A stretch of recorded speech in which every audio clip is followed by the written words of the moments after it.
चंद्रशेखर। माननीय सभापति महोदय जी, मैं सर्वप्रथम तो आपका धन्यवाद करता हूं कि आपने मुझे रेलवे संशोधन विधेयक 2024 पे अपनी बात रखने का मौका दिया। रेलवे संशोधन विधेयक 2024 पर मैं अपनी गहरी चिंता व्यक्त करता हूं। यह विधेयक भले ही रेलवे के शासन ढांचे को सुव्यवस्थित करने का लक्ष्य रखता हो, लेकिन ये हमारे रेलवे सिस्टम की मूलभूत ताकत को कमजोर कर सकता है। केंद्र सरकार की बढ़ती भूमिका भले ही अच्छे इरादों से प्रेरित हो, लेकिन इससे नौकरशाही में देरी हो सकती है और समय पर निर्णय लेने की क्षमता कम हो सकती है। हमें अपने रेलवे सिस्टम की चपलता और लचीलेपन को खोने का जोखिम उठा रहे हैं। रेलवे बोर्ड में सदस्यों की नियुक्ति मैं मंत्री जी से पूछना चाहता हूं कि क्या SC, ST, OBC और महिलाओं को इस बोर्ड में जगह मिलेगी? रेलवे बोर्ड सदस्यों की नियुक्ति शासन का एक महत्वपूर्ण पहलू है।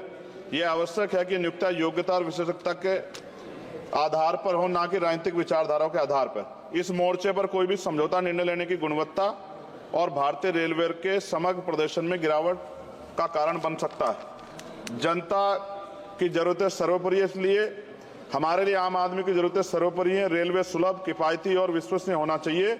विधेयक को सुनिश्चित करना चाहिए कि इन सिद्धांतों का पालन होगा।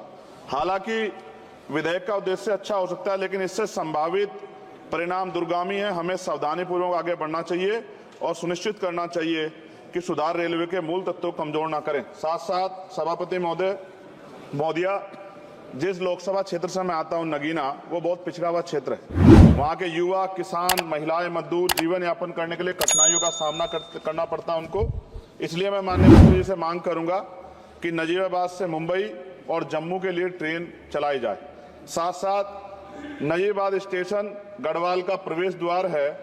मैं आपसे आग्रह करूंगा कि वहां जल भराव की समस्या होती है स्टेशन पे, उसकी देखरेख की जाए। बेगमपुरा एक्सप्रेस वाराणसी टू जम्मू तवी का स्टॉपेज वहां हो। दिल्ली जाने के लिए सुबह में कोई ट्रेन नहीं है, मुझे भी आना पड़ता है तो बहुत परेशानी का सामना करना पड़ता है अक्सर, जब मैं कोशिश करता हूं कि सेशन में चला जाऊं, क्योंकि ये रेलवे की सुविधा आपने उपलब्ध कराई है। जलालाबाद क्रॉसिंग पे ओवरब्रिज बनना चाहिए। धामपुर में 2 जगह पे समस्या है सर, कई घंटे खड़ा होना पड़ता है, ओवरब्रिज की आवश्यकता है वहां। नगीना में ओवरब्रिज की जो कोतवाली वाला क्षेत्र है उसमें, सेहोरा में ओवरब्रिज की दिक्कत है, किरतपुर में है। और बैकलॉग सर बहुत इंपॉर्टेंट विषय है। रेलवे का बैकलॉग जल्दी जल्दी भरना चाहिए। जनरल कोच बढ़ाए जाने चाहिए, क्योंकि बहुत बड़ी आबादी रेलवे में सफर करती है।